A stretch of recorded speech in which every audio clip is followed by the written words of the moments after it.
berdiri tegak di atas dua kaki yang telah digulirkan oleh pemerintah.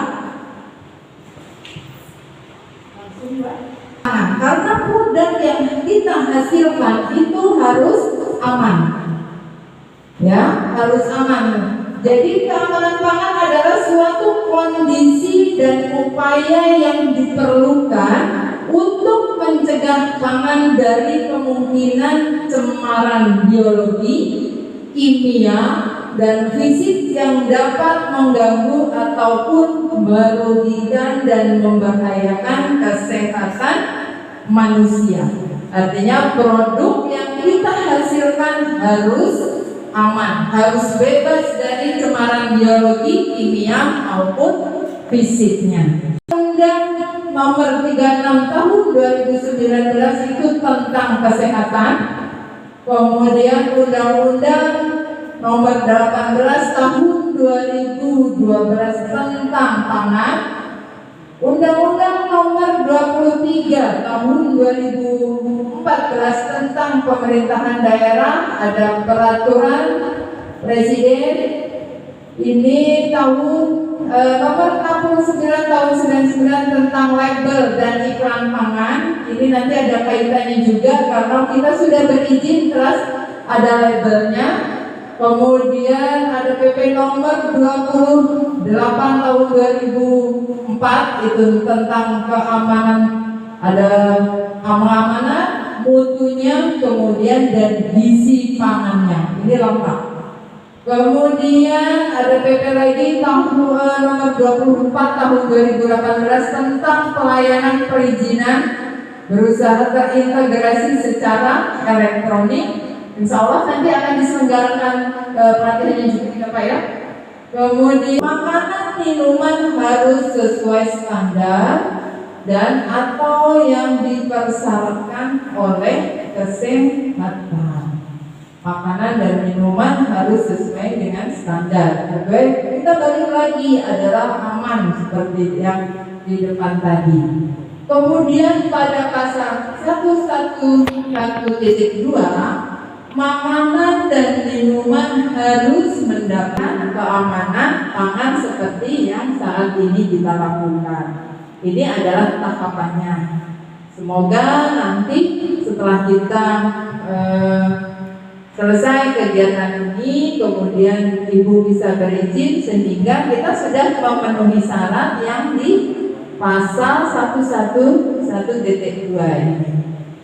Kemudian pada pasal 111.3 pada 5 itu adalah tentang ketentuan pelabelan atau tentang pelabelan makanan dan minuman.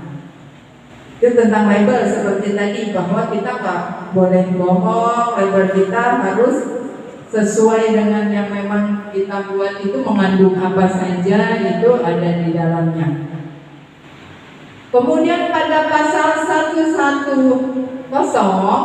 itu dilarang menggunakan kata-kata yang mengecoh ataupun mengklaim tidak benar dalam memproduksi dan mempromosikan makanan dan minuman. Sedangkan pada pasal 109 itu tentang kewajiban produsen dan distributor itu menjamin keamanan makanan dan minuman. Kemudian pada pasal 111.6 makanan yang tidak memenuhi syarat itu ditarik, disita dan dimusnahkan. Jika nanti ditemui bahwa produksi kita itu tidak memenuhi, jadi ya jangan salahkan jika itu harus ditarik dan dimusnahkan. Pasal 112, pemerintah berwenang dan bertanggung jawab mengatur, mengawasi produksi, pengolahan dan pendistribusian makanan dan minuman. Nah, ini semua itu tentang bagaimana makanan dan minuman yang kita hasilkan itu menjadi aman. Tentang bagaimana makanan, pengamanan makan dan minuman tadi.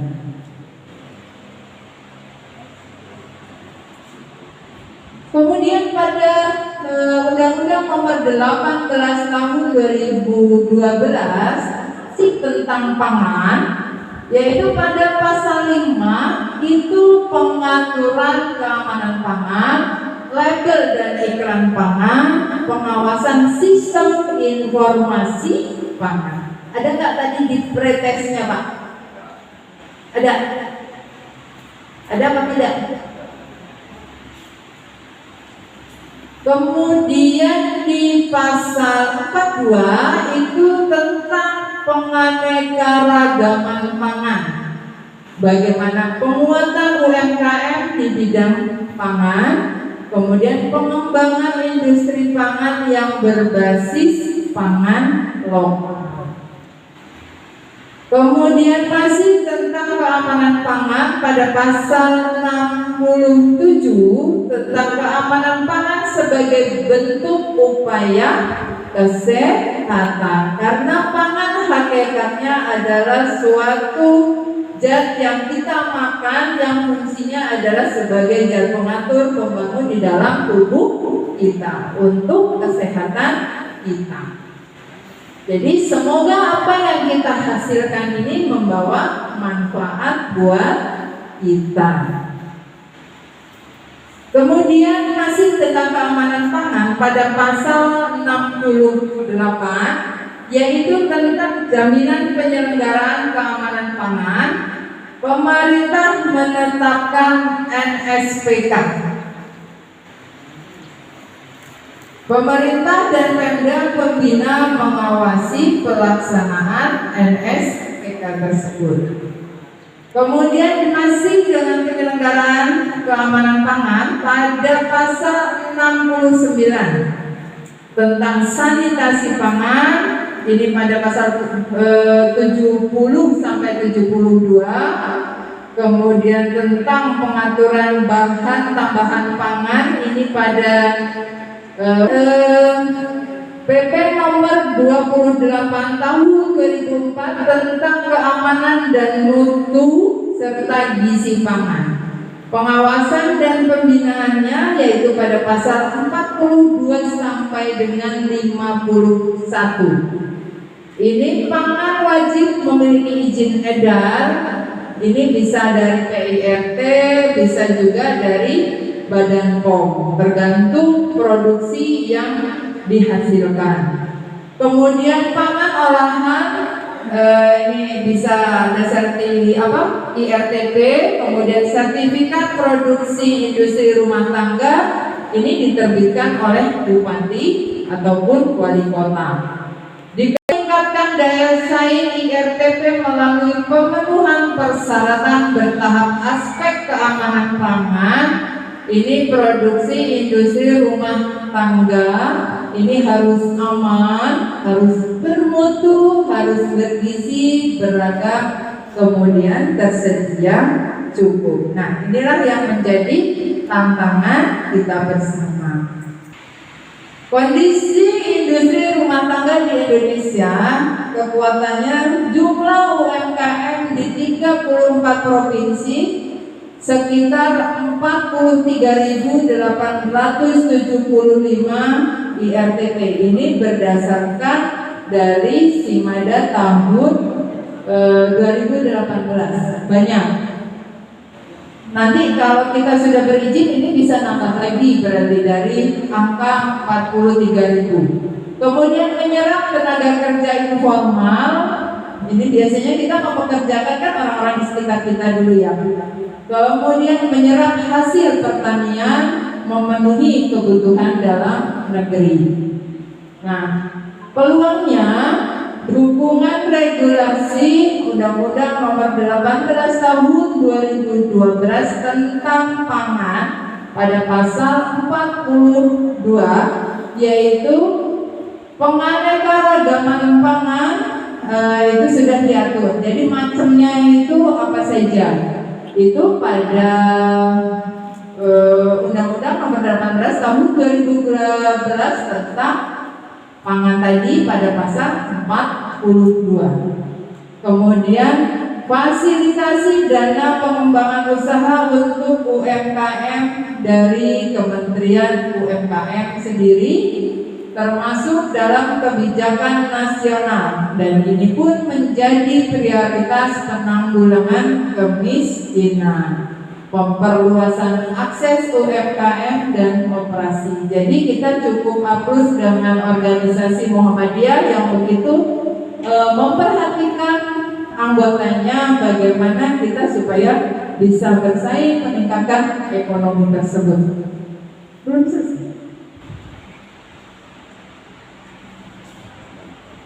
Kemudian multisektor, termasuk organisasi keagamaan ini adalah multisektor salah satunya.